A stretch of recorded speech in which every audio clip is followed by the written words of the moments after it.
नमस्कार शेतकरी मित्रांनो, आज आपण सौ के कापूस कृषी महाविद्यालयाच्या क्षेत्रावर आहोत। तर या ठिकाणी आपल्याला जर नवीन व्यवसाय करायचा असेल, शेती संबंधित व्यवसाय शेळी पालन, तर त्यासाठी खाद्य व्यवस्थापन कशा प्रकारचं असलं पाहिजे तर त्याचा एक नमुना आपल्याला या ठिकाणी पाहायला मिळतोय। तर आपण बांधावर देखील शेळी लागवड करून शेळी पालनासाठी खाद्य निर्मिती करू शकतो।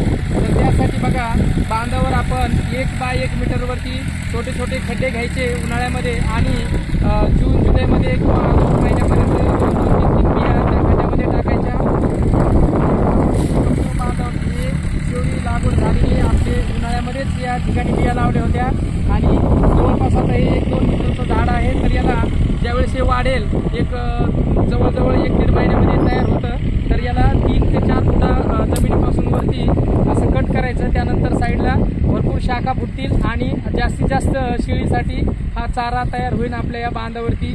तर शेताचे जे बांध आहेत मोठमोठे बांधावर, तर त्या ठिकाणी आपण शेळीसाठी चांगल्या प्रकारचं चारा व्यवस्थापन किंवा चारा निर्मिती करू शकतो तेही। आणि उन्हाळ्यामध्ये फक्त एक काळजी घ्यायची, सुरुवातीच्या काळामध्ये त्याला एक लॅटरल हे असं आहे ड्रिप, तर हे लॅटरल टाकायचे, त्यामुळे त्याला पाणी मिळेल आणि त्याचं संगोपन चांगलं होईल। त्यानंतर जसं जे मोठं होईल 1 वर्षानंतर, तर त्यासाठी कुठलंही पाणी व्यवस्थापन करण्याची गरज नाही आहे। छान प्रकारे बघा, ही चारा या ठिकाणी आपल्याला बघायला मिळतोय। हा शेळीसाठी चारा तयार झालेला आहे एकदम छान। तर अशा प्रकारे आपण नियोजन करू शकता। धन्यवाद।